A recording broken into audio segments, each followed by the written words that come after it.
彼はステージで二つの顔を見せるようになってゆく。ファンを愛し受け入れると言ったかと思えば攻撃的になった。シンナーで体を壊し亡くなった友人の話をした時のことだ。MC の時に友達が鼻から脳みそを垂らして死んだんだっていう話をしたんですよ。そしたら観客客席からゲラゲラゲラって笑い声が上がっちゃって、そしたらその途端野崎がもう本当に「おめえら笑ってんじゃねえ!」っつって、それでマイクをほっぽってステージ引っ込んじゃったんですよね。その後に確か15の夜だったと思うんですけど、その後に入った曲が。でその感想の時にあいつパンチで自分の顔こうやって本当に真剣に殴るんですよ。本当もうトップダウンがすごく激しくて、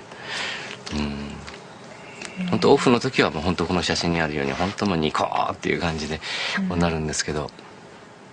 本当落ちちゃうと本当血だらけになっちゃったり。それは何かに当たってたというか。そこまで僕も細かく突っ込んで彼に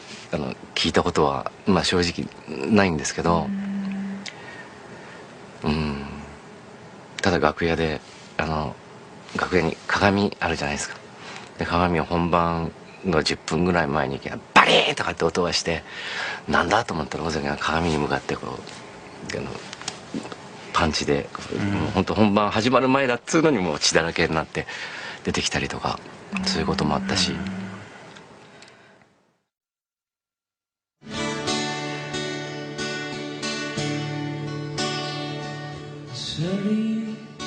俺は転がり続けてこんなとこにたどり着いた。シェリー、俺は焦りすぎたのか、むやみに何もかも捨てちまったけれど、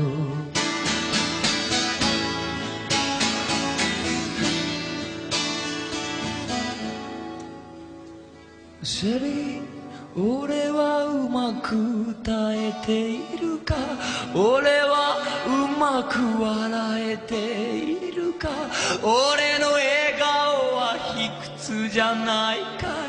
俺は誤解されてはいないかい、俺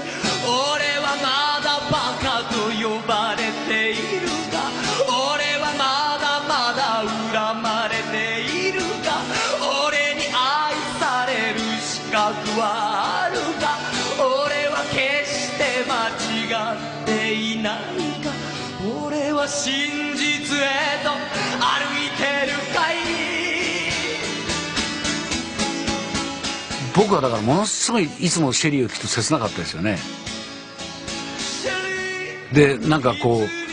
俺は愛すべき者たち全てを愛し続けていくってものすごいどんと来いって言ってるようで、俺ちゃんと大丈夫かなみたいなことを言い続けてる歌ですよね。そこの作品の矛盾点みたいなものが尾崎豊なんですけど、それはすごく僕も納得できるんだけど、彼のなんて言うんでしょうね、作品の深みっていうか。俺は歌う愛すべきものすべて。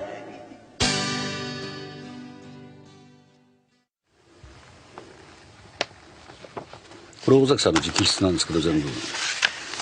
これって要するにここで言ってる君っていうのはこれ尾崎さんにとっては自分のことなんですよね。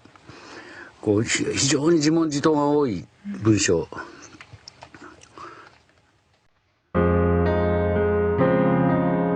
僕はそんなに成長なんてしなくていいんだ。人は誰も成長なんかしやしない。いつまでも同じところで繰り返しているんだ。どこが成長したというんだ。ただ君自身が街と調和することを覚え、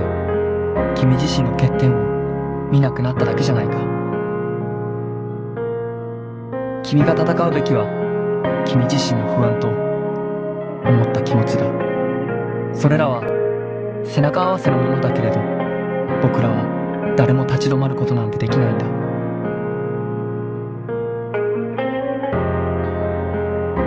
自分の内面をさらけ出す彼の告白は多くの人の心をざわめかせた。共感も、そして反発も。尾崎豊が嫌いだっていう人のほとんどはシェリー的な要素が嫌いなんですよ。何言ってんだよみたいな。つまり僕が聞いた限りだと、つまりシェリー、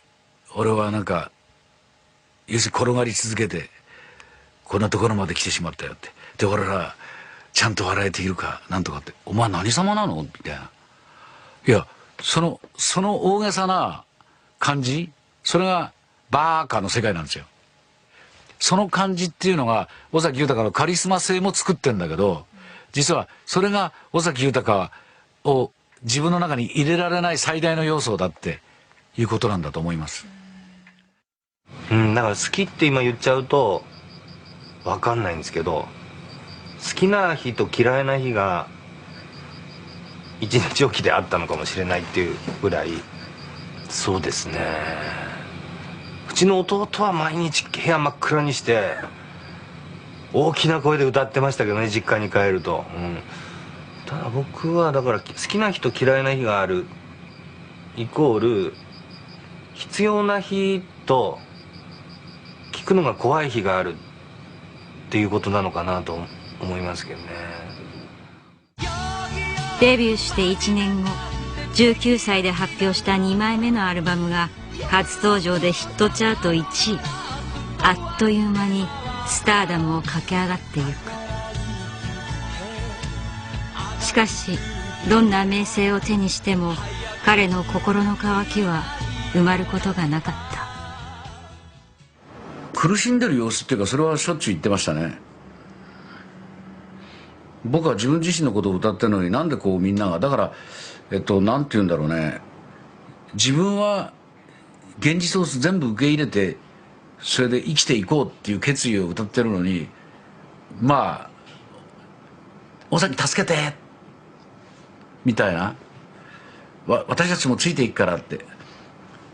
だからそれぞれ一人一人の問題なのに、僕は君らに何もしてあげられることがないって。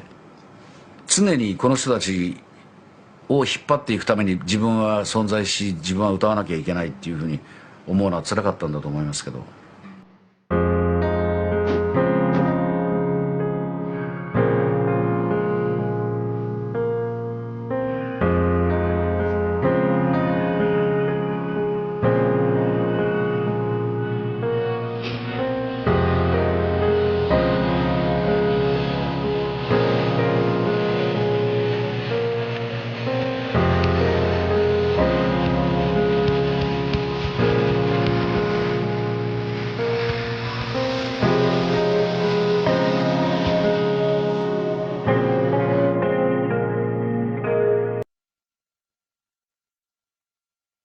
どんどん